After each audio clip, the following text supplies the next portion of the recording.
विधानसभा निवडणुकीत महायुतीला एकतर्फी बहुमत मिळालं। महायुतीच्या 235 जागा निवडून आल्या, तर दुसरीकडे महाविकास आघाडीला 50चा आकडा गाठता आला नाही। यानंतर महाविकास आघाडीच्या अनेक नेत्यांनी पराभवाचं खापर हे ईव्हीएम वर फोडलं। अनेकांनी ईव्हीएम ऐवजी मतदान हे बॅलेटवर घेण्याची मागणी केली। याच विषयावरून अक्कलकोट काँग्रेसचे नेते सिद्धाराम म्हेत्रे यांनी कुंभारी गावाबद्दल एक दावा केला होता। त्यांचा तो दावा फोल ठरल्याचं निदर्शनास आलं आहे। सविस्तर बातमी पाहूयात। त्याआधी आपण जर आपल्या हक्काच्या राजनीती चॅनलला सबस्क्राइब केलं नसेल तर सबस्क्राइब करा, जेणेकरून आमचे अपडेट तुम्हाला लवकर मिळतील।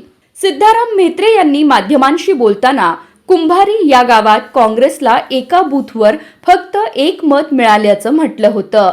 आतापर्यंत हे गाव काँग्रेसच्या पाठीमागे राहिलं, पण आम्हाला पूर्ण एका बूथवर एक मतदान कसं मिळू शकतं? ही ईव्हीएमची सेटिंग आहे। 20% ईव्हीएम सेट केलं गेलं असल्याची शंका म्हेत्रे यांनी उपस्थित केली होती। खरंच कुंभारीच्या बूथवर काँग्रेसला एक मत मिळालं का, याची पडताळणी राजनीती चॅनलने केली। यात मात्र वेगळंच चित्र पाहायला मिळालं। कोणत्याही बूथवर काँग्रेसला एक मत मिळालं नसल्याचं दिसलं, तर प्रत्येक बूथवर एकपेक्षा जास्त मतदान मिळाल्याचं दिसून आलं। कुंभारी येथे 18 बूथ येतात।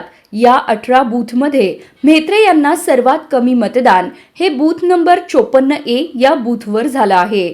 या बूथवर म्हेत्रे यांना 54 मतं मिळाली। यानंतर 39A या बूथवर म्हेत्रे यांना 65 मतं मिळाल्याचं दिसून आलं। इतर बूथवर मात्र म्हेत्रे यांना 3 अंकी मतदान मिळालं आहे।